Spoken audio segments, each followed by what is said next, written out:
Hey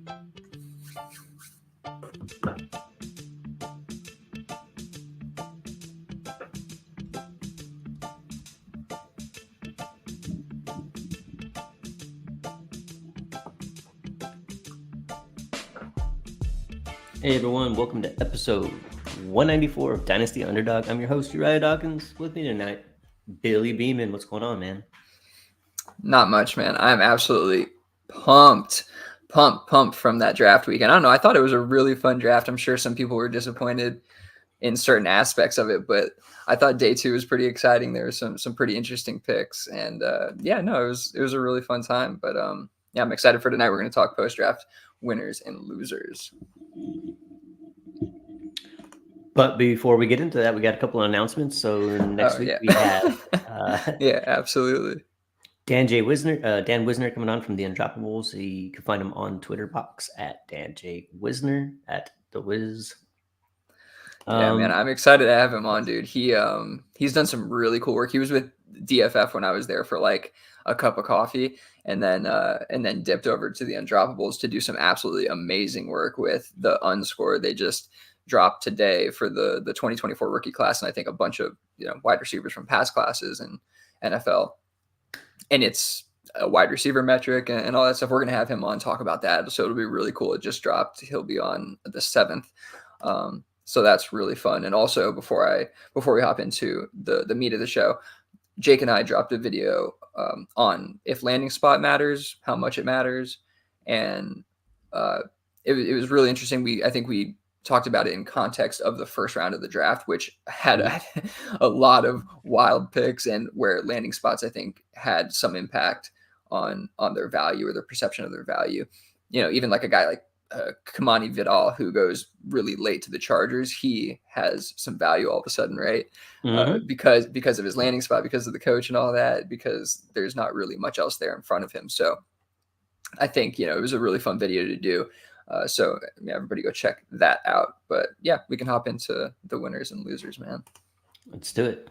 So out of all the picks, what were some of your unexpected picks, or what were some players that maybe dropped unexpectedly? Either got drafted too soon or too late. Yeah, I mean, we can start up at the top, right? Like Michael Penix. Like what is going on? I personally expected him to go somewhere in the first round, but in the top 10, like at 8th overall to the Falcons, who already have a quarterback. Yeah, I really didn't see that coming. I don't know. I mean, I know he's your boy, but even with a guy you kind of like pre-draft, you didn't think he was going 8th overall. No. Like my big fight was, is Michael Penix a first round quarterback? And I've said forever, yes, you win. Yes, he's a first round quarterback. I believe that through and through. Maybe it's some Pacific Northwest bias, but the kid's good. Did I think he would go that high, top 10 to the Falcons of all people? No, not at all. They just guaranteed Kirk Cousins $100 million like a month ago. So that was definitely surprising. But I guess, if the team really was in on Penix, it had to be a surprise. They called Cousins while they were on the clock, bro. Like, what? I don't know what this move was. This is just madness. I read up on it a little bit, and they're talking about offensive coordinator or GM or one of the front office players that had worked for the Saints at the time, and I think that they were really, really in on Mahomes, but like it had leaked out, and so he ended up like losing out on Mahomes because they traded up or whatever, and so I think he didn't want that to happen again, so he didn't tell anybody at all, including Cousins. I don't know how true any of that is, but clearly they love Penix. And Kirk Cousins is just gonna have to be careful with that sentence, bro. They love they might too. Yeah, you never know. I mean, that's just such a crazy landing spot. We'll talk about it a little bit more in the winners losers, but for me, I mean, I'll throw the others out there that are kind of lower on the board. I could not believe with how high Caleb Williams going 1 overall, right? It deservingly so. Absolutely great talent.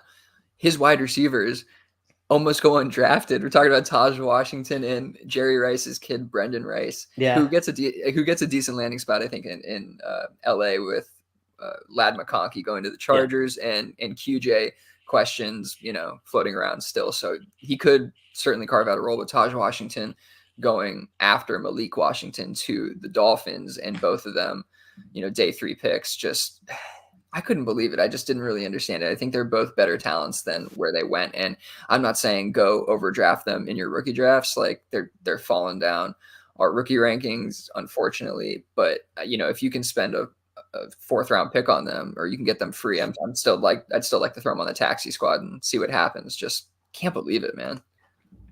Yeah, both the Washingtons getting drafted that late was kind of sad, because we went through emptying out the notebook and doing all the prospects. Like, I was like, okay, I think I could safely say I want both these Washingtons, but we do have to listen to the NFL, and they don't like them as much as us. So, no Washingtons. No Washingtons. I mean, it's okay. At least they like Malachi Cortley a little bit better, right? Yeah, which is interesting. Geez.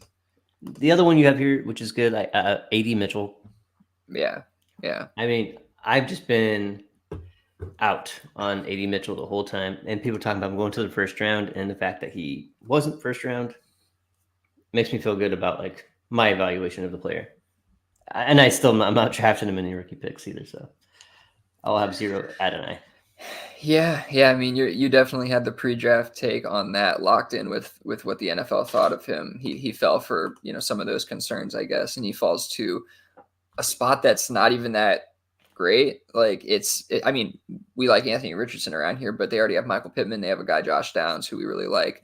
Plenty to work with there. But I mean, they could use a 3rd guy. We'll see what happens with AD Mitchell. But yeah, he falls. I don't think I've selected him at all, but I have seen, I do think people believe that he is now a value. Sure. People because I liked him on film as well. He was up there in my film grades. Yeah, but film guys did. A lot of film guys like him. So, and they're still going after it. I'm not holding on to that bias as much. I don't think, I'm not saying they're wrong necessarily. I'm not saying like they're, I'm not trying to say that. I just think that at this point, there's other players in that range that I'm much more comfortable taking, given their profile and given kind of where they went and what the NFL told us they feel about them. Not that they're always right. Excellent.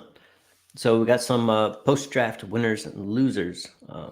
We can start with who we think are kind of winners in one way or the other. So Xavier Worthy, a guy I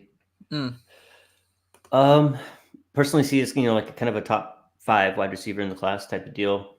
He did end up going in the 1st round to Kansas City Chiefs. I'm going to ignore the fact that he went to the Chiefs for my decisions. I don't want that to cloud. Okay, this is a really good team. He's a really good player. Like, I'm just going to try to like draft the player based on the player. And I think he went in the NFL draft where he probably should have, and I think that he's going in rookie drafts basically where he should be going. That's fair. I'm actually looking right now just to kind of confirm. He's going 9th overall wide receiver 4. Yeah, behind Brock Bowers. I'm looking at Dynasty Data Lab right now. They're pulling from Sleeper, so that's what we're looking at. Which is, I mean, our rookie drafts have kind of been all over the place. We're doing our Dynasty Underdog leagues. They all started this weekend, and we've been cooking.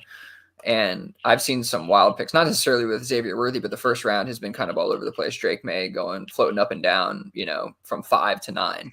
So, but yeah, talking about Worthy going to KC, obvious winner with that landing spot for sure. But, it's worth talking about a couple of things. I think, can he get going immediately, right? Because there is a guy there that plays a little bit like him in Hollywood Brown. And then Rashee Rice, pending his suspension. We'll see how long that is. They just signed Travis Kelce back to, a 2-year deal here, making him the highest paid tight end. So there's a lot of mouths to feed is kind of my point here. Can you get going that early? And is Rice kind of the loser at this point? Is he the odd man out just kind of based on circumstances? Yeah, you would think so based on circumstances, draft capital, and all that stuff. But honestly, as much as I like Worthy, if he has a rookie season like Rice, I'd be shocked. I think he will have, especially with Andy Reid and Andy Reid's history with rookie wide receivers, none of them come out the gate, just, guns a-blazing. Just hasn't happened. So it's a good point. I think we have to be patient with Xavier, but I think he has all the talent in the world to carve out a role there. Just probably not this year. Yeah, for me, like Rice is gonna take a dip in the rankings. I don't think he's one player I haven't updated yet, so I can't speak to exactly how far I would drop him down. But I definitely think he's gonna drop down quite a bit for me. I wasn't very high on Rice, as you or any of our regular listeners know, but with Xavier Worthy there, with Hollywood Brown there, not that Rice plays the same role. He definitely could play a different role than those guys, but I don't know, how many mouths there are really to feed at that point, and I would take the more dynamic players, and that's kind of how I see these other guys. So yeah, it's an interesting situation, I think, more for Rice than anybody else, but gotta love that spot for Xavier Worthy. And for me, he's being pushed up typically, I think, a little bit higher than 9, and I'm just probably not going to have any of him unless he falls into that 9 or 10 range. Yeah, because like you said, if he's being pushed up, it's because of the landing spot, and yes. I think that's good process to not over. I guess what's the word for that? But just put too much stock into it. Yeah, put too much stock into it for sure. Yeah. Next guy, Keon Coleman, second round of Buffalo. It's a great landing spot for him. It's a great landing spot for him. I know that clips came out of Josh Allen, or they're talking about Josh Allen and how he's like really involved in the draft, and like he does mock drafts and stuff like that himself. So it's just like actual real football guy, as we all could kind of clearly see just like with who he is. But yeah, Keon Coleman, a guy I've been out on quite a few times. You in on him now at this landing spot? Yeah, I mean, as much as I ever was, I don't have any shares through 4 rookie drafts. So wherever he's going, must be going a little bit sooner than I'm willing to go. He's going at 14, 202. So yeah, so either I didn't have the picks to do it, or there was just somebody else that I wanted. So I obviously I do like it, but clearly landing spot hasn't made me like him more. Yeah, it's tough. Unless you have like that pick, you're either gonna have to reach on him, right, or you're gonna have to. I don't know. You're gonna have to fade him. That's it. Because it's are you gonna pick him over Bo Nix? No. Are you gonna pick him over Michael Penix? Like, you can make a case, but probably you shouldn't. It's tough. I don't know. Michael Penix, you can make a case, but Trey Benson, I probably like over him because I really like that landing spot for Benson. We'll talk about that. But I guess that's the right range for him. You'll take him over Adonai, but I'd rather Ricky Pearsall personally over Keon Coleman, who's going after him. You could certainly make a case for Xavier Legette. There's some guys that are going past him, so you have to really believe in Keon Coleman.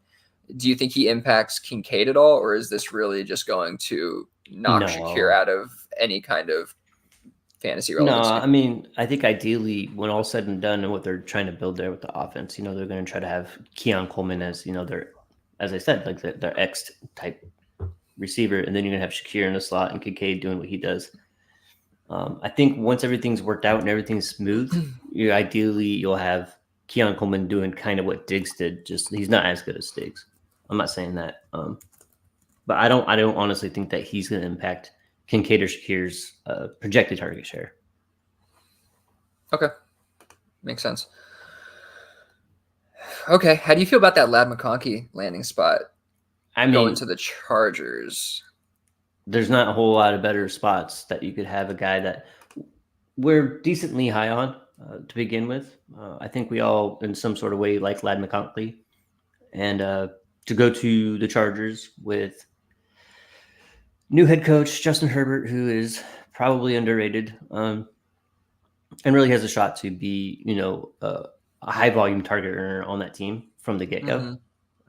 I think there's not really a whole lot better place he could have gone. Yeah, I mean, that's fair. I definitely think he's a winner from that aspect, but it could be a limited upside situation given just how they want to run the offense and how they want to utilize him. He'll probably be a high volume guy. I think that, he's not a player I want to avoid by any means. No. I don't think I have any of him though. I don't either. He's been going in weird ranges. I've seen him go at 7th overall. He's getting a little overdrafted in some spots. Again, he's average ADP, or his average draft position, average ADP, his average draft position is 11th overall, the 111, but I've been at that 112 spot, and I think you'd probably rather Jonathan Brooks, right, over Ladd, because it's not like he was a first round pick. He had a good landing spot, and second round pick, early second is really good, and they traded up with the Patriots. Yeah, they traded up with the Patriots to get him. So all great signs, and we like Ladd McConkey, don't get me wrong, but I think Jonathan Brooks got second round capital as well. Yes. I think I've made that decision before, like in our DU leagues where I had a decision. And I think I had like the 112. And for me, it was pretty easy to take Brooks there. Right. I think Brooks is going to go into a pretty good situation. I know it's Carolina and everybody's like salty about how shitty they've been for so long. But they turned Chuba Hubbard into a fantasy asset. Jonathan Brooks is better than Chuba Hubbard. So I'm kind of high. I'm definitely higher on Brooks. Definitely better after the draft than I kind of was before the draft. I don't know. Yeah.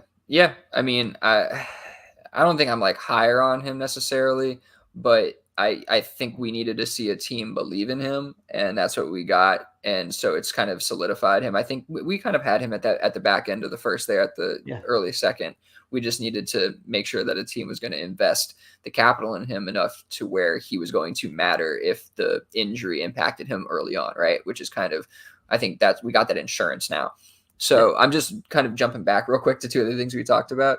Rashee Rice, average his ADP right now, he's 52nd overall wide receiver, 18, in between Tank Dell, Zay Flowers. Like, he needs to drop. I'm not looking at a rankings, I'm just looking at the ADP. And then Dalton Kincaid is right next to him.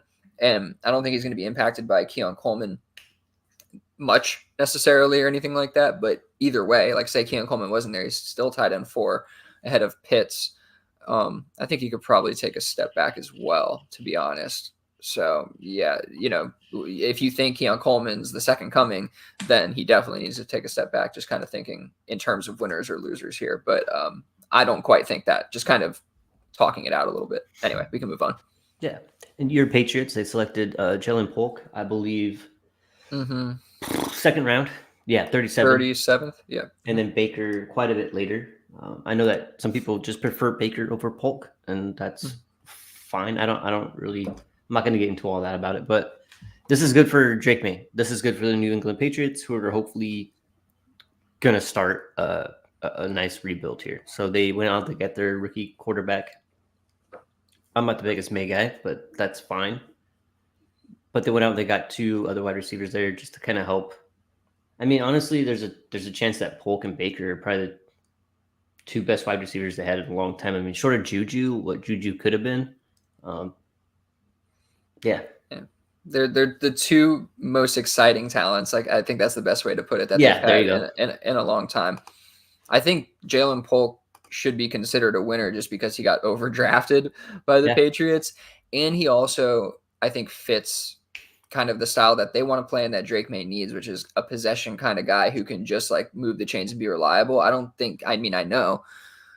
in my heart of hearts that he doesn't have, wide receiver 1 upside or anything like that, but he does. I think he can play at the next level. He's not my favorite wide receiver, but I like, that's what they drafted him for. I think he's a winner in that respect. I'm not going to have much of him in rookie drafts because I don't want to trust this system yet. That I know it's a new regime, but they haven't been able to develop wide receivers, on this team for years. So I'm a little hesitant to go the Polk route. I think Baker's also a winner because of opportunity, right? That's really the key here, is he gets opportunity to connect with Drake May, who I heard him talk about. He already has a connection both with Polk, who he played a lot with, and I guess he played with Drake May and practiced with Drake May a good bit somewhere else. So he's developed a little bit of a connection with both of these guys. So, you got to like that. I think all in all, both these players have opportunity ahead of them. For me, Baker has opportunity, and you can get him late 3rd, early 4th round. Some leagues I've seen him go early 3rd right now. It's a little of a crapshoot depending on what league you're in. The values are all over the place, but yeah, I like Baker more. I think he's a winner here. He has a ton of opportunity ahead, and I think a team that kind of believes in both these guys. Yeah, not to harp on it too much, but like what I did in our 4 listener leagues that started drafting on Sunday morning, I was able to walk away from those 4 drafts with at least 1 share of each. That's me just like standing one leg on one side of the fence, one leg on the other side of the fence. I get it. I'm not planting a flag either way, but I'm just saying, hey, there's opportunity there. I want at least 1 share of both those guys to see what happens. Yeah, no, that's definitely fair. I don't. Yeah, I mean, Polk fell to like the late third in DU, I think 3 maybe. I forgot which one. One of our listener leagues, he fell really far, and I was considering kind of trading back up. I had traded back, but I figured I'll let somebody else kind of figure it out with him. I don't think that he's going to be that impactful of a fantasy player one way or another personally, but in the late third, he's definitely a value at that point and worth taking. Especially if Javon Baker, who went 2 rounds later in the NFL draft, is kind of going in that same range. So yeah, but I like Baker typically where I'm seeing him compared to Polk. Yeah, and DU3 Polk went at 212. And then Baker that's 3.5. So pick your poison. Or pick both. Yeah. Just not in the same league. Yeah. I mean, looking just to be clear, Javon Baker is going 32nd overall on average and Polk 22nd overall on average. Yeah. So, while you see them closer sometimes, there's that gap there, on average. All right, let's keep it moving here. Pearsall, Slick Rick. I like the player enough, but I'm not actually as high on the landing spot yet because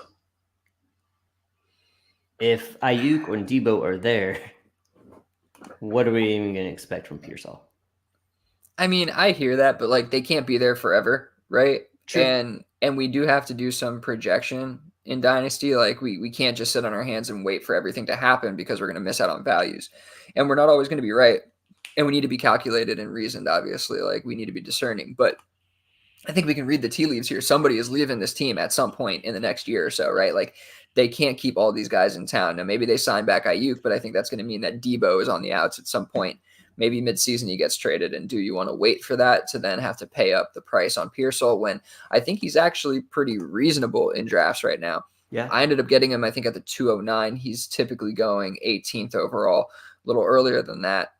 But behind Adonai Mitchell, I mean, Pearsall is a first-round draft pick, and I don't, we weren't, me and Jake were not really super, super high on the film. He was kind of middling for us, but I'm not going to stick to my priors that much, especially when, I'm not paying up to get Ricky Pearsall if he's going in the middle of the second and late second sometimes right now. That's probably going to change. And if something happens between now and the start of the season and your rookie draft is between now and then, he's going to shoot way high up. You know what I mean?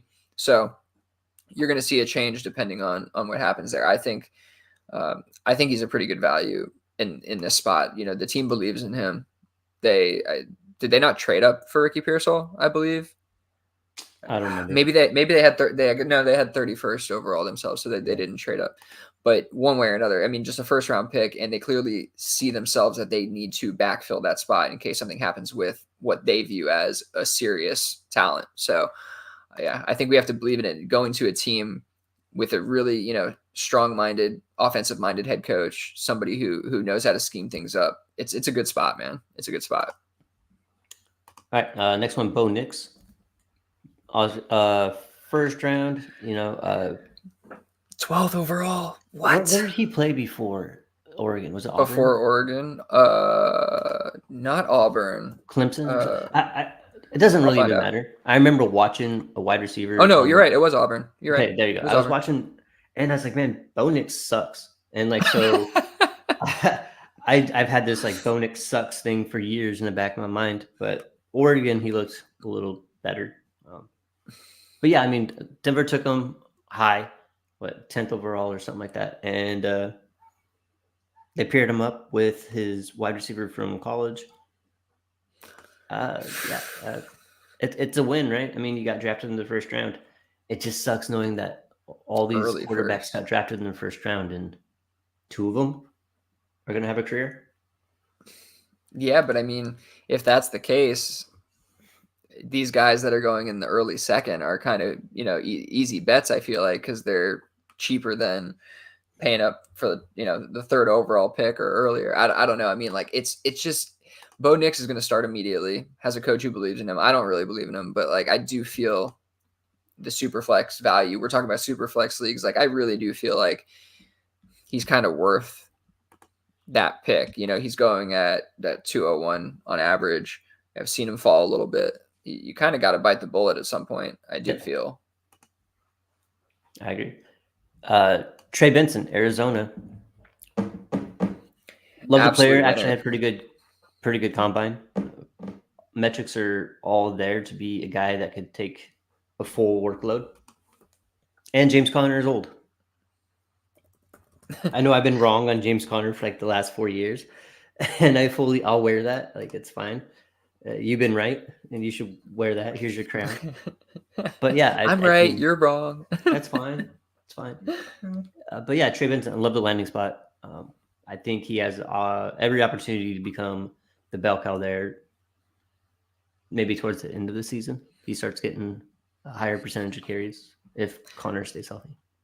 Yeah, I mean, I don't know if we can consider Connor a loser necessarily. I think he's going to kind of have a similar role to what he would probably have had anyway. Oh yeah, for the most part of the season. But I mean, this is such a good spot for Trey Benson if there were to be an injury. First of all, second of all, I think long term, him kind of phasing in as the replacement for James Conner is something that we should kind of be expecting. Like, he has a similar skill set to Conner, right?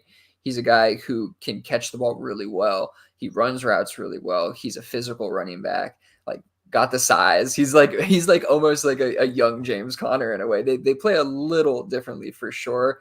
They're not exactly the same body type, but I think you can see a lot of similarities. And I think going to this team that just added Marvin Harrison, that has a stud quarterback, now, two really good running backs, like, this is has a great tight end, really good spot for a young running back. Like, I saw Uriah waiting. He's like, what are you not going to mention Trey Benson? If you didn't mention Trey McBride. Trey McBride, yeah. Oh, now 2 Treys. I didn't even realize that. Yeah, man. Like, I think this is just such a good spot for Trey Benson. So I think he's one of the biggest winners in going, 203 area. Like I said, I take him over Keon Coleman at 202. You could consider him, right in that range with Jonathan Brooks, I think. But Brooks obviously has that RB1 role from day one. So I think he's a winner. All right, another running back. Surprising that we call these running backs winners based on the fact that the NFL didn't want to draft any of them. But Jalen Wright. So Jalen Wright, a speedster, actually a really good running back in this class. He goes to Miami with the running back guru. So the question is A-Chain a winner or loser? And I don't think he's a winner or a loser. Like, I think they that's a good answer. They like using multiple running backs, and the other two that they use alongside A-Chain or A-Chan are Jeff Wilson, if he's still there, which I probably they love him. It's like family, so he probably is. They're just making sure he's getting paid every week. And Mostert, who's also honestly 6 years younger than me, and I'm old, so I think they're just like, hey, this is going to be their probably last 2 years, and then we're going to run out A-Chan and Wright, kind of doing the same thing. I don't think A-Chan lost. I don't think he won. Yeah, no, I think I totally agree with you. I'm right there in the middle as well. I think really Jalen Wright's just a winner here because he goes to a really good scheme that can utilize him. And like I said on Twitter, I think both these guys are home run hitters. I think this is the future of the Miami running back or the Miami backfield. Mostert probably, plays half the year if he can even stay healthy that long.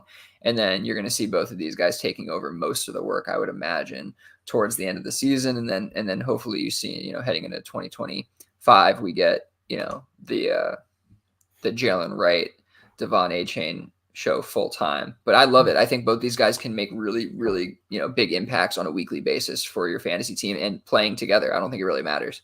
Nope. Next one. And my camera does this. I don't know why. I'll have to reach out to somebody to figure out how I get my camera to stop shutting off, but that's okay. Next one, Jermaine Burton, decent player. landed with Cincinnati in the 3rd. This one's kind of intriguing just because T. Higgins trade rumors, and then shoot, I'm drawing a blank. Who's the other wide receiver there? Jamar Chase? Nah, the other one, the one that doesn't Yeah. matter. Oh, sorry, Tyler Boyd. Thank you, Boyd. Yes. So I mean, there's a possibility that Higgins and Boyd are not even there next year. So landing spot is really good for this player. I'm probably still not going to be drafting him, but this is a win for him. I think being selected in the 3rd round to a really good offense with a couple guys ahead of him that probably aren't there for long.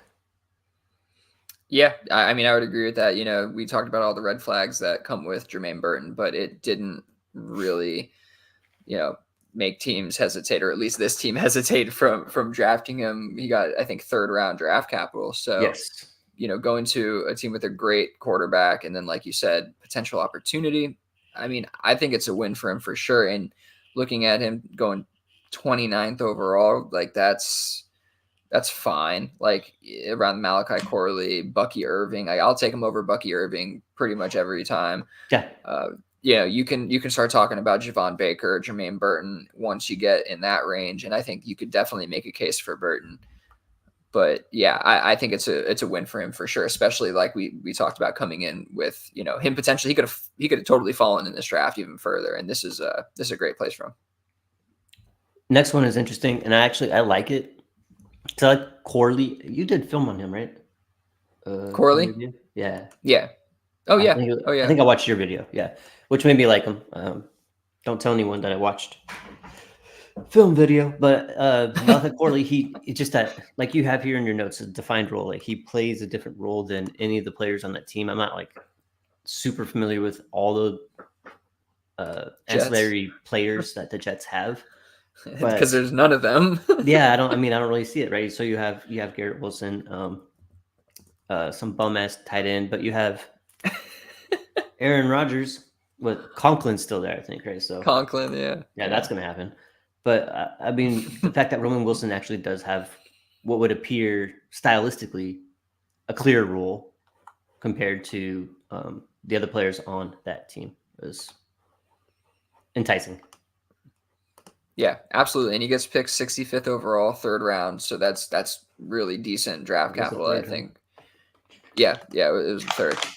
Yeah, really just strong spot for him. I just think he can carve out a serious role there, and they need the help. So, yeah, I'm echoing what Uriah said. I agree with Uriah completely. But let's not pass over Roman Wilson here. Oops.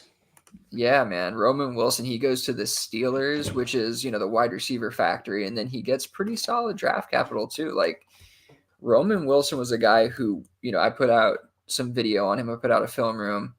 He goes 84th overall, 3rd round, a little bit after Corley. I put a film room out on him, and he's just a shifty little guy, man. And he can do some stuff on the outside as well. I kind of not comped him. I hate comps, but like I stylistically a little bit of that Tyler Lockett kind of play in him. I remember that. And so I just think he could be a great number 2 to George Pickens being the number 1 or whatever you want to call it. You know what I mean? They could do the 1A, 1B type thing there. And I just love the spot for him with Russell Wilson. I just think he could really use these guys. Plus Pat Freiermuth. It's just a good offense, man. They got the running backs and everything. I think they can do some things. Yeah, until the Steelers stop making wide receivers good, you got to draft them. They have something going on there, and it's not a fluke because it's been going on for a long time. And look, like whatever you think of Troy Franklin, like you can hold on to your priors. We'll talk about him soon, and whatever. But like, I think you could take Roman Wilson ahead of him pretty easily. I mean, I can understand taking Troy Franklin, but Jalen Polk is going ahead of Roman Wilson. I would much rather Roman Wilson. But yeah, he's probably right in the perfect spot around 23rd overall. He probably could go 20, 21st, 22nd. But I think he's going to be a really effective player in the league. So I think he's a huge winner given, coming out of college with some questions about the production and all that stuff. And he goes to the perfect situation that, just lost a target hog. I think he could be kind of a lower ADOT target hog while also providing some explosive plays, but, here and there. Jay coming in. I literally have him in the back of my mind whenever I talk about comps. Get the word comps out of your mouth. I hear you, brother. I hear you. All right, next one, Spencer Rattler. I don't know if like he fell, I mean necessarily, but I think he probably got drafted where he should have gotten drafted. And then yeah, but he goes to the Saints, and I don't think like just off the top of my head if there's a better place for a player like that to go to than the Saints. I'm not thinking that Rattler's going to start this year unless Carr has like some real like 4 interception type game or whatever, but he's in a good spot, and I think he's definitely one of those guys that you should draft if he's there. Third, like 301 type of deal, I think is where I got him. Yeah, he's typically going 31st overall in that range. So yeah, for sure, that's the spot for him. Yeah, I think that's about right. Like, you can't really take him over any of the other players. I mean, you could take him over Bucky, like a pick before if you want. Again, sure. I think, Bucky's a loser, man. Like I've talked about him twice on here, and he's not even in our loser section here. So I'll just say it. But yeah, he going to Tampa Bay is just such a killer for him because there's no, like, if we talk about Corley, who has like a defined role, or Jalen Wright, who goes to a place that is going to scheme stuff up and use both those guys. I just don't really see that fit in Tampa Bay with Bucky. And so, I know there were some analysts out there like Bucky's going to be a running back 1. And no. I think we're going to cool on those takes a little bit. So yeah, big loser there as we're kind of talking through Rattler a little bit just because he's in that range. But yeah, I think Rattler's a winner just because of the landing spot, man. Like, that's why I have him in this section. Like, Carr is not invincible. We saw him, get busted up last year, ton of injuries, barely could stay on the field. And I think if that happens, Rattler, has the tools to potentially, take over and develop enough to take over. He's not my favorite quarterback by any means. 5th round, I think you said it perfectly, is where he should have gone. I don't view it as a fall or anything like that. That's where he should go given his profile and everything. But he definitely is a guy who could surprise, and he's in a good situation. So I agree with you there. Yeah. I think he had a pretty good Senior Bowl too. Next one, Billy's boy, Ben Sinnott. Like, man, on Twitter. You had Trey McBride. Now I have Ben Sinnott. And I am fine with that. If you like him, I like him. So the one place I was going to draft him, you sniped him. I think you traded up ahead of me, in fact. Oh yeah, and I knew. I can't trust you, Jake, anybody around me, man. Like, I got to get up. Jalen right in front of Matt. but yeah, he won't speak to you for a year. Tight end 2, drafted tight end 2 in the 2nd round to the Washington Commanders, who need a tight end, right? They have. Sorry. No. It's just funny. The Commanders is a stupid name. I don't care. I like the football team better. Anyway, I love the football team. That was solid. But yeah, Ben Sinnott, 2nd round, gonna have every opportunity to learn behind Zach Ertz. Could definitely end up exactly like Trey McBride. Yeah, only Ben Sinnott's not as good as McBride, but that's okay. Yeah, no, I would probably agree with you there. You should. But it's close though. It's close. They're very similar, and they're in very similar situations. I think he's more Sam Laporta than Trey McBride, though those guys are probably kind of similar too in most people's eyes. But either way, Ben Sinnott going to the Washington Commanders is just perfect, right? Like, I just think it is perfect because they don't have another tight end that is really going to prevent him from edging out the number 1 role. Like, we obviously talked about Zach Ertz, but he has 1 foot out the door. Obviously, he's not the same guy he used to be, and he can obviously learn the veteran techniques and the tips and tricks from Zach Ertz along the way. But this guy is primed and ready to start in the league. Great blocker, all that good stuff. Has the role right in front of him, and then the rookie quarterback who, they're not great for pass catchers or anything like that, but not only can they build chemistry together, but also I think that typically we see rookie quarterbacks and just quarterbacks in general lean on tight ends as that pacifier. And I think he can really be that for Jaden Daniels. So I absolutely love the situation. I love the draft capital, and I love that whether it's because of the sleeper ADP that's pushing him down, which is now seemingly fixed, and he is a little bit higher, he's still going at like 27th overall.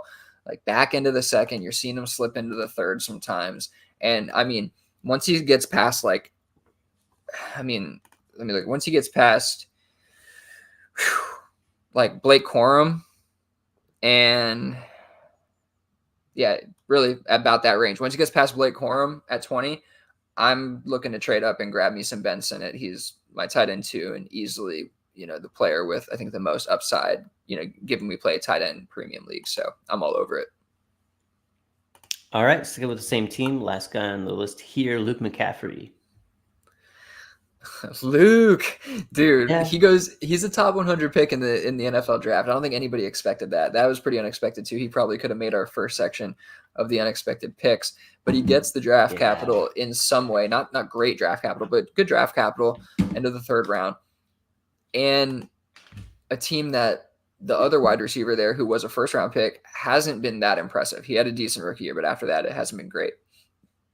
Are you interested in Washington? In Washington, are you interested in Luke McCaffrey here, who's going 37th overall in these rookie drafts, like super duper late, wide receiver 20, around Braylon Allen, Devontae Walker? Yeah, I guess what is preventing you from buying into Luke McCaffrey? I could see you kind of wavering as I talk about it. 100% just priors. I didn't think there was. Did you not watch the film room? It wasn't bad. I did, yeah, but how long did it take you to get that film on him though? Because like he didn't have. It's about. I had to scour the.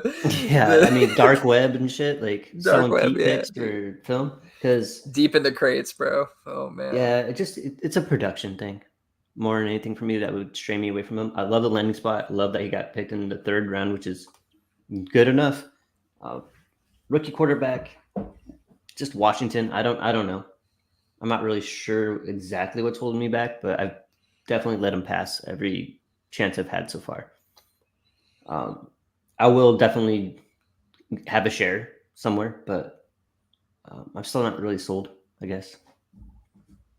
Yeah, he's still available in the middle of the 4th here in a draft that we're in, and I'm pretty ready to smash that at my next pick if he is not taken right now. I just think that there's plenty of upside there. Yeah. The lineage, he definitely is an athlete. He's going to have a little bit of opportunity, not like a ton. 3rd round's not 1st round or even 2nd round or anything like that, but he's definitely like, they like him enough. They spend a fairly premium pick. A 3rd round pick in the NFL draft is a really solid pick.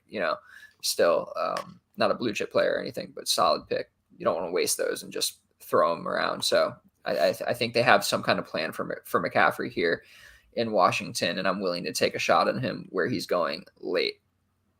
Let's talk about a couple of losers. We did talk about Penix. Do you think he's a loser? For him as a human, I like it. Yeah. I would have liked to see him go somewhere where there was a more a better chance that he would be starting at sometime like mid-season or something like that.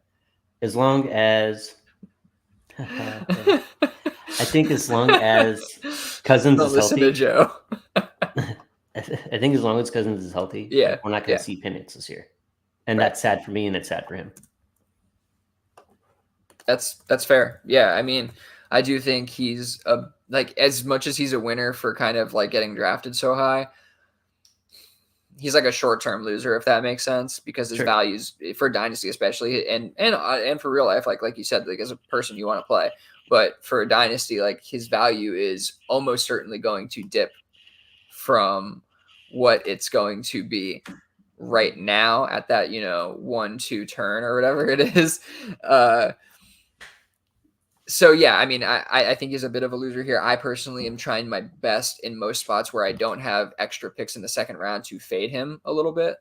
I picked him in one spot where I had 3 2nd-round picks, and I'm like, and on this team I can kind of just sit him back. I'm not like desperate for a QB or anything. May as well take him and just know that I got to hold on to this until he returns on the investment. You got to know that, and you got to be willing to just sit on this pick and not sell him for peanuts down the road. That's the biggest part of that. Otherwise, I'm trying to fade him and then buy him from somebody who is willing to sell him for peanuts or package him, somewhere down the road. That's my play on it. Next one is Malik Washington. Who's I mean, he just fell because he went so down late, like 6th round, 7th round, something like that. yeah, Um, yeah. I know Jake was really high on him, and he went 6th round, 184 overall. Yeah. yeah. So I mean, that's kind of shitty that he went so late, but also the landing spot. Like, I mean, we have these comments keep messing me up, but yeah. YouTube comments are the best. Don't worry about them. I'll handle them. Uriah. But yeah, so Miami, like they have 2 wide receivers this year. Tyreek Hill's not going anywhere this year. Hopefully, one of the two guys like could come out and supplement and coexist with Waddle next year, assuming Hill's gone. But we can't really assume that, and there's no way in hell that 3 wide receivers on that team are all going to be fantasy relevant. You get the 2, and that's it. So it's a very terrible landing spot for him. You can only have 2. All right, you're not allowed anymore on this That's team. it. That's how it works. Yeah, so it is a terrible landing spot. But if you like him, grab him because he's going really, really late. It's not. I mean, I like the land. Like, I don't think it's as bad of a landing spot as you do. They need a third guy there. They've been trying to get Cedric Wilson or somebody to actually produce there for them as the third wide receiver. Not only that, both of these guys aren't immune to injuries, right? Like, especially Waddle, who we've seen miss plenty of time. So they need a guy who can fill in. And Malik Washington, first of all, plays like a different role than all of these guys. He's definitely more in the Jalen Waddle skill set area, but I think he's a little bit more of the slot build, more of a tackle breaker, short area kind of guy. And so in that respect, I think he can carve out like a solo role within the offense himself. But then if there were an injury, I do think that he has the talent to fill in. It just sucks for me. It's the DC that kills him.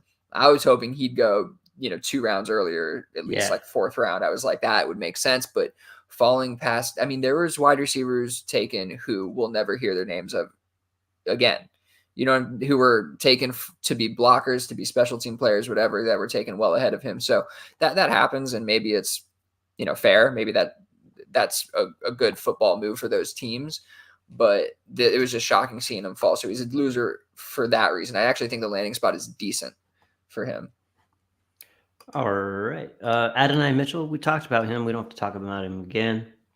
Definitely a loser as far as we don't need to talk about him. Loser. Like this, the opposite that happened to him. Like rookie mocks, you had Adonai in the first. You don't have him there anymore. Jonathan Brooks was not ever going in the first, but now he's up there. So you're seeing some movement based on our mocks a week ago versus actual drafting this week. But next one, Marshawn Lloyd. Good running back. Terrible landing spot. Decent running back. I don't know. Like I wasn't in love with him. Yeah, good enough. I wasn't in love with him like Daniel Jeremiah was, where he had his first running back overall.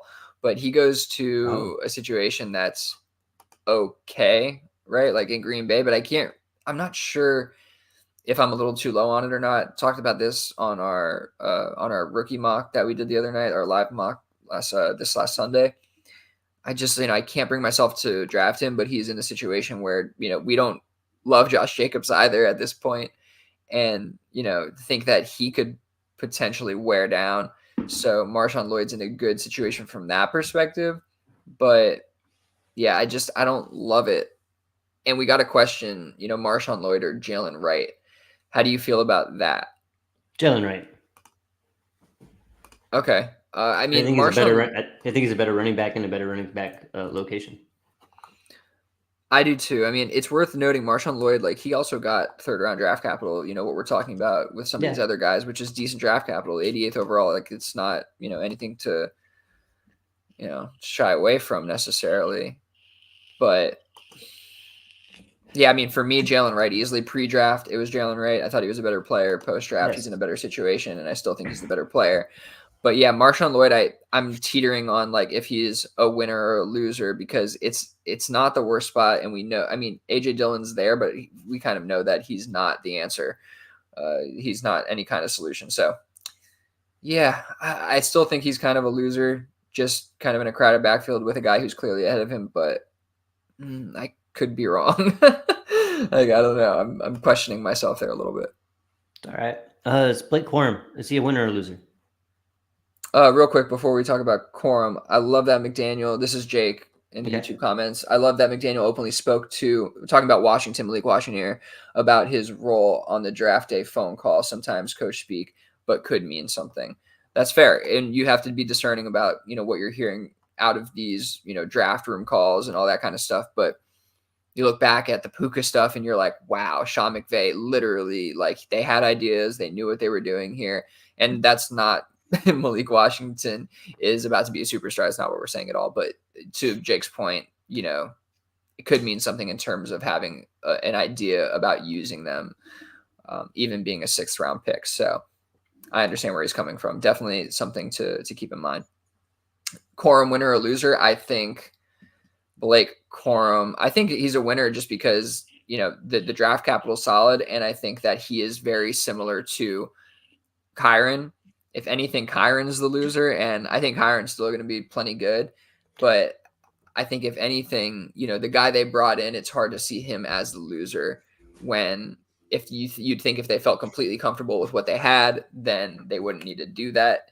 So from that respect, that's kind of the only way I see anybody losing in this situation, though I think they'll both be productive. I think Blake Corum's going to snatch up a ton of touchdowns. Like that's what he did in college. We know it translates to the NFL. And we know that Kyron's a little bit slighter of a guy. Why do they want to bang him up against the line, down to the goal line? Why not use him in between the 20s and use him in the passing game a little bit more? So he can get some more high value touches, and then Blake Corum can maybe be the running back of not the future. They're both old. So I don't know. Yeah, it's kind of a tough read. So I think Kyron's probably the loser, if anything, here. All right. Troy Franklin, he was like the big topic of Twitter as draft picks keep running in and he keeps not getting picked, and then he finally gets picked. Very early day 3, right? I think they traded up to grab him. Yeah. Denver. They did. They did. Denver did trade up to grab him. I think, I don't think he's a loser. I think he's a winner because obviously they traded up to grab him. Nice. They drafted his college quarterback. So I think he is a winner. He might be a loser as far as not getting drafted as high as a lot of people on Twitter think he should have. Yeah, I thought it was worth highlighting. My buddy on Twitter at @Forrest_fantasy, Troy Franklin is my wide receiver 8 for Dynasty, ahead of all these wide receivers drafted before him: Pearsall, Mitchell, Polk, McCaffrey, Coleman, Burton, McMillan, Wilson, Corley. Let me have it. And yeah, I think that's a little bit of a spicy take. ADP, I think, is kind of in line. And I'm looking at ADP from the 25th to today. So very recent ADP is what I've been referencing. And Troy Franklin is currently wide receiver 11, going 21st overall, ahead of Polk, ahead of Roman Wilson. How do you I mean, that's fine, but like, yeah, I think you have to have Pearsall clearly ahead of him. I don't think you can, like, I don't care what your priors say. I just, I know, like, from a film perspective, there's plenty to question about Troy Franklin. Everybody talks about it, but the hands, the play strength, the route running, like all of it, there's all sorts of questions. He has the opportunity for sure, but I just think Ricky Pearsall going 1st round, Troy Franklin going like 4th or 5th round, that's just a little too much for my liking. You could even go Troy Franklin over Adonai Mitchell if you want at this point. Like, I'm not gonna hold you to it, but yeah, I can't. And Jake coming in to back me up. Not back me up. Not time to victory lap. Billy and I shot hard on Troy. Yeah, we did. And it's, yeah, I mean, he could still definitely pan out. I don't think it's any time to victory lap. I agree with Jake. All right. Last one that we have here, Leggett. Not sure why we see him as a loser. They traded up back into the 1st round. Carolina. Make him. No? Yeah, because Carolina, right? Yeah, but Bryce Young, right? Heisman, 1st round draft pick. Okay. All that. And they went out there, they got, I'm not going to try to let last year taint what I think what this offense could possibly be. Although maybe I should. Maybe I'm too optimistic. But they went out, they got a running back, they got a wide receiver, they got a tight end. Obviously, they're trying to put playmakers around this kid, Bryce Young. And And again, I don't care if you watch that interview with Leggett. You gotta draft him. He's a winner in my book. I just want to go catfishing with him. I love that. Yeah, man, he's a character. I'm pretty excited to see what he can do. I hope he pans out just for those purposes. But I do think he yeah, was I mean, overdrafted. yeah, I think he was overdrafted as well. But I guess technically, yeah, going first round, you could consider him a winner for sure. Yeah, I can't really argue with you there. Would you take him or yeah? Oh God, this is so tough. Where he's at 19, wide receiver 10, behind Adonai Mitchell and Ricky Pearsall. So I'm surprised about that. I think we'd take him over Mitchell pretty easily, right? Yes. Okay. We take him over Blake Corum. Yes. Over Troy Franklin. Yes. Easy. Okay. What about Michael Penix? No, I take the quarterback. Okay. Okay, good. That's where we stopped. Then he's like right where he should be at ADP. And I can see myself taking Franklin over Leggett on occasion. Sure. Yeah, I don't know if I could do that. I've seen Leggett fall to 211 in one of our leagues, and I snagged him up instantly there. I'm just gonna I'll buy into the first round DC at that point. I'm not gonna let it go any further. Okay. Yeah, that was good. Right. Winners and losers. That was fun. Do some quick reactions to, I guess, sleepers. These are guys that like fell like way back. Yeah. I mean, we can just run through them real quick. I mean, Jacob Cowing was a guy who we liked a lot, who went to the 49ers pretty late. They obviously drafted Pearsall, but if they do get rid of somebody, then he'll slot into kind of like the third wide receiver role. So I think he's a guy that's worth keeping your eye on, who is going to be in the fourth or potentially on free agency, and you can throw him in a taxi. So he's a decent one at wide receiver. Tyrone Tracy's a one who probably not everybody is going to know about, who went to the Giants. They have a lot of opportunity there. It's just Devin Singletary, but this is a guy who transitioned from wide receiver to running back, and he's got some juice, man. He's actually, as a running back, he's fairly refined in the vision and his ability to kind of work his way through traffic. It's kind of impressive. So he's a guy who's worth looking at late. I've always in the fourth. Ray Davis is another one who stands out. Buffalo. All the opportunity in front of him there. And he's also going in the fourth. I'm actually surprised. He's a guy who I could see over the next couple months kind of, coming up in the rankings a little bit towards the third round. These are just some guys who I think, in the fourth round are really worth looks and worth getting in there on. A lot of running backs, on the back end who I think you could find some value in. And they could take over some starting roles depending on injuries and all that. Like Kamani Vidal, who we talked about at the beginning, and the Chargers. Great tons of opportunity, right? Yeah, tons of opportunity. And then this one is one of my favorites, who I haven't gotten my hands on a ton of him, but Dylan Lobby out of New Hampshire.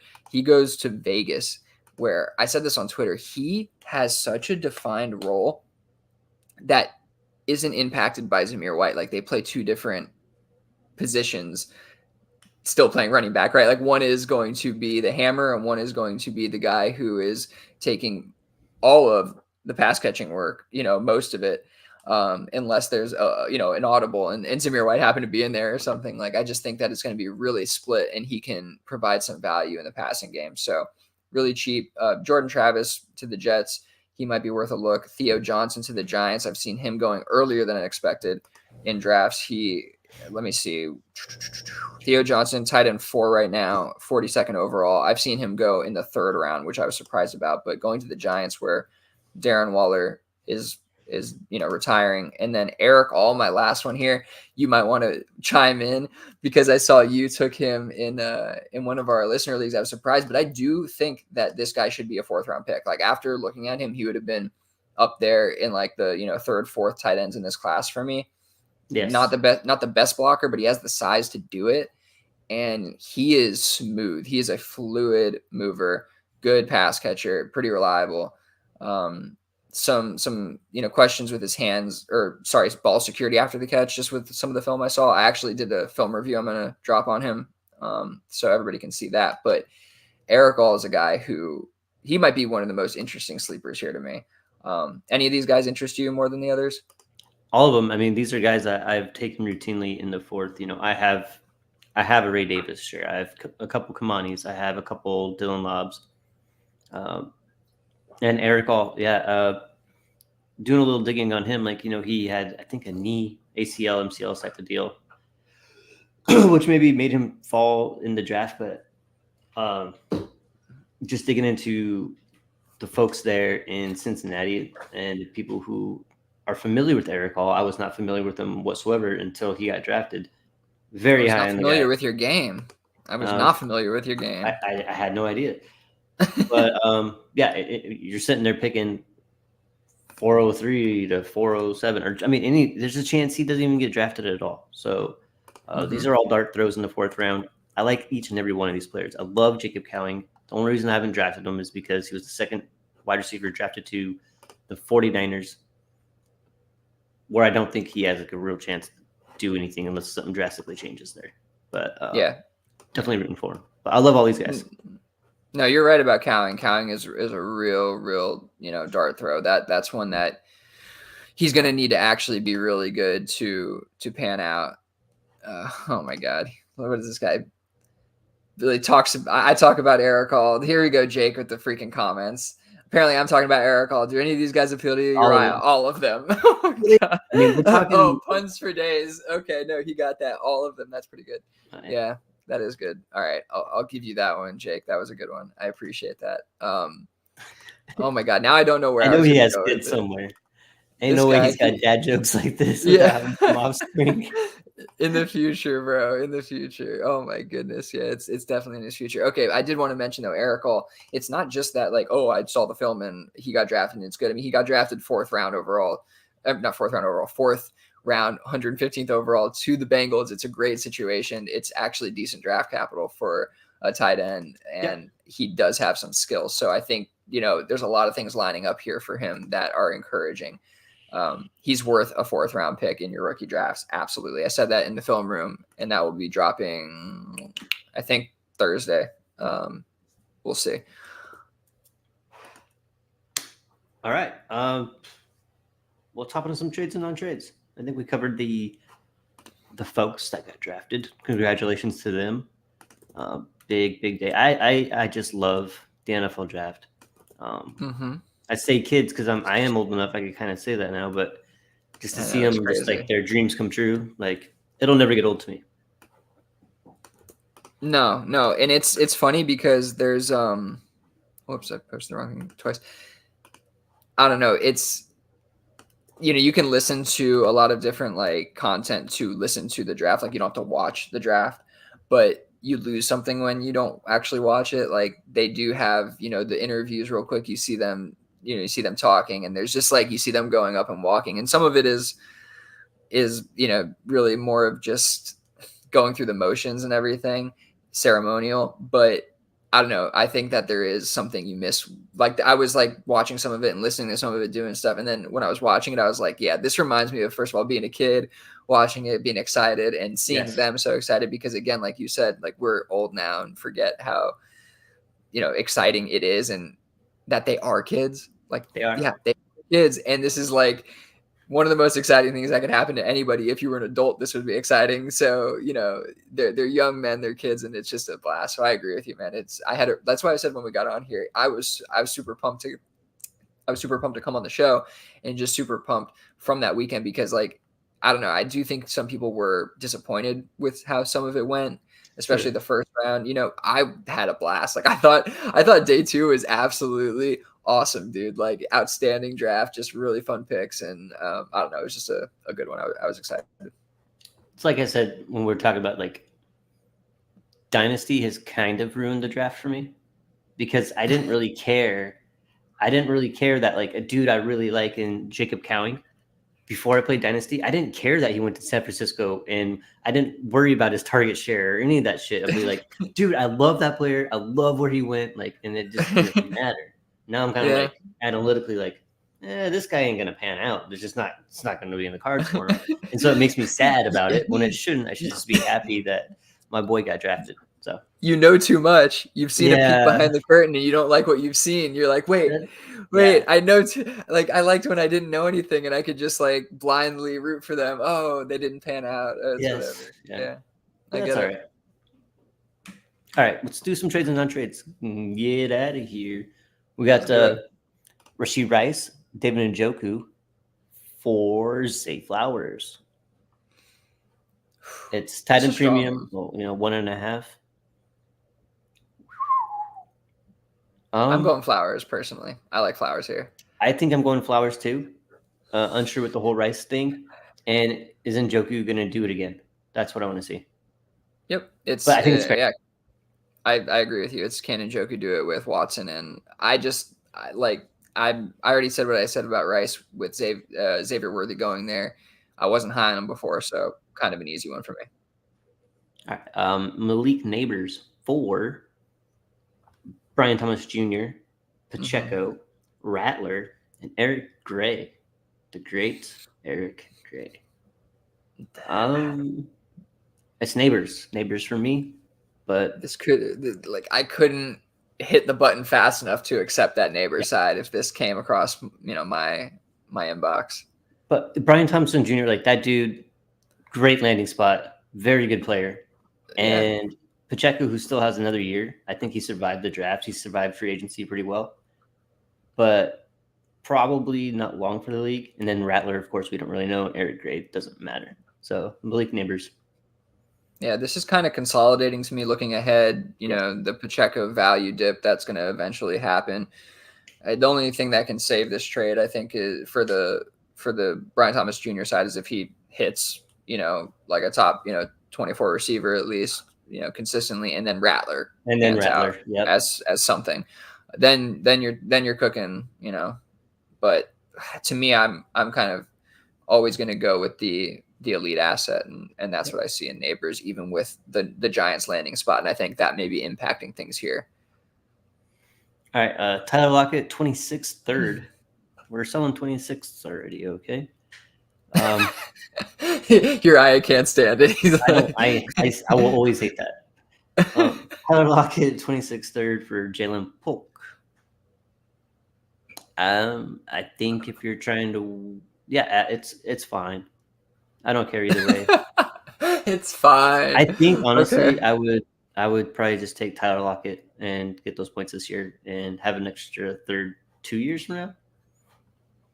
Yeah. I wouldn't make the trade either way. Let's put it that way. I would go the Tyler Lockett side, but All right, cool. I can you can do whatever you want. I would go the Tyler Lockett side. I think it's kind of like I think in the chat somebody said a free Tyler Lockett, and that's kind of what it feels like, right? Like, I mean, I think Jalen Polk is certainly worth more than a 26th third, but I do see it similarly to that. Like, I think it was you got something free on the Tyler Lockett side. I don't know what you could say a free third, I guess is what you got. I can see if the Tyler Lockett team is not competing and like finally have a chance to get rid of this guy, get a future asset, and then just start throw. Like, I can see how it works out for both teams, but meh. Yeah. Yeah, by the way, that last trade, the Malik Neighbors one, was worth mentioning. Joe came in to tell us that was a DU3 trade on the clock. So it wasn't those players. It was, I think, 4 for the 110 or whatever, and Pacheco, and that's what the players ended up being. So just worth putting that out there, I guess. And at the time when I saw it, I still would have taken the early pick side. That's what I thought. All right, Chris Olave, a guy that we don't talk about as much as we did his rookie year. Still a very good receiver. Love Chris Olave, and honestly, there's probably some sort of value dip there. I haven't really looked at ADP, but I'm just assuming there might be, just based off of what I see come across my feed daily. But yeah, Chris Olave, 401, 25 first, and 302. I'm taking Chris Olave. I agree. He hasn't dipped too much. He's dipped down in startup value to like 310 from like 308, and he's fluctuated in there a little bit over time. But he's just behind just behind Tyreek Hill and just ahead of the 105 in startup ADP. And so, yeah, easily for me here, if you're, selling the 25 first, yeah, give me Chris Olave. I like Chris Olave here. I thought that was a smash deal. You get an extra fourth on top. Like, I think it's still Chris Olave without the extra fourth. So yeah, I agree with that. All right, this one is cool because console wars we talk about it all the time. For those who don't know, 3016 3-copy league, Superflex, tight end premium. Had a guy take over Orphan that had been sitting out there for a while, but he came in right away and made a trade.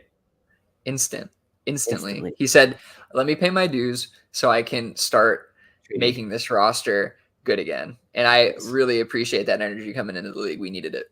Excellent energy. And I mean, just the amount of messages and everything else that happened in that league afterwards, like you could tell that one addition to the league, along with that one trade right away, sparked interest again, and you just love to see it. So, yeah. And the trade was Joe Burrow, Jaden Reed, 106, 404. And I think he traded away Herbert, CMC, and a 208. Yeah.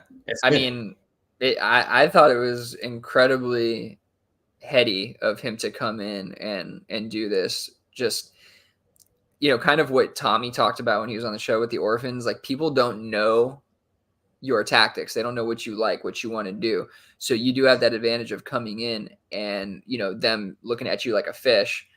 Hey, this guy wants to trade. He wants to just, make some moves, make this team what it looks like. And if you have a strategy, you can definitely exploit things. And I think right here, he made it, he made a great deal. Joe Burrow kind of coming off the injury with the down season, he goes and moves Herbert for Burrow. I like Burrow ahead of Herbert. So that right there for me is the win. And then you're getting off of the age in CMC, getting the 106 there, which is essentially Brock Bowers, let's say, right, which is a pretty good asset if you're trying to turn your team around, maybe tank a guy who's not going to produce this year. And then Jaden Reed and the 404 for the 208. So, I like the Burrow side personally. I think that it was a really good move by this guy to come in and start turning his team around, knowing that he's probably not going to get a bunch of points with what he acquired. And he already tried to turn around and trade Jaden Reed. Super smart. Like, that's what he's doing. He doesn't care about what he is, what players he's acquiring. He cares about churning and gaining value because he knows that this team in this league, you need to build kind of a monster, and just middling isn't going to do it. And he has to really turn it around. So for me, I love what he did here. I agree 100% on all points. Love it. All right. Yeah, I'm glad he hopped in there. Yeah. Very happy. Very excited about that league. One of my favorite leagues. It's been going, if you didn't realize, it's been going for 7 years. 7? Yeah. Shoot. Yeah. You know what? That must make sense because my kid was small enough that I didn't have to tend to her. So maybe this may be its 7th year. Maybe it's going for six years. I think this is its 7th year that we're going to be in, which is a long time for a dynasty league. I mean, you hear a lot of dynasty leagues that end. Our intention for all of the leagues that we start and all the leagues that I think we're in is for it to just go for forever, because that's what dynasty is about. So we've been able to do that with, I think, all the leagues we joined since 2018 or whatever it was. Mm-hmm. But yeah, man, it's awesome to keep this one rolling. It's really fun, really, really fun. But yeah, glad we got to go through that trade. Anything else you want to talk about before we get out of here? No, just tune in next week when we have Dan Wisner, the Wiz, on. He does great work with the Undroppables. He does a lot of stuff. He has his own Patriots podcast. I'm bringing on a fellow Patriot, and so we're going to run Uriah right out of the show. Oh man, yeah, it's gonna be a really fun show. I think he's gonna bring some cool stuff. We'll talk about the data side of things, maybe talk about first down per route run stuff. We'll get a little bit more into the dirty details next week with Dan. It'll be a fun one. Sounds good. Thank you all for listening again. Follow us on Twitter at Dynasty Underdog, at Uriah Dawkins, at Willie Beeman DFF. Join our Discord. It's free. It's fun. Pretty active, honestly. If you want to ignore all the BS that goes on Twitter, sometimes it's just better to spend some time in the Discord and talk ball. And when it's just mostly talking ball, check out the YouTube. All these shows that we do weekly, me and Billy, they're on YouTube, but also he does a ton of stuff with Jake on the side. Check it out. It's really good work. if you're gonna listen to us on the podcast, listen to us on Spotify. That will help us out a lot. Other than that, y'all have a good night. Peace out.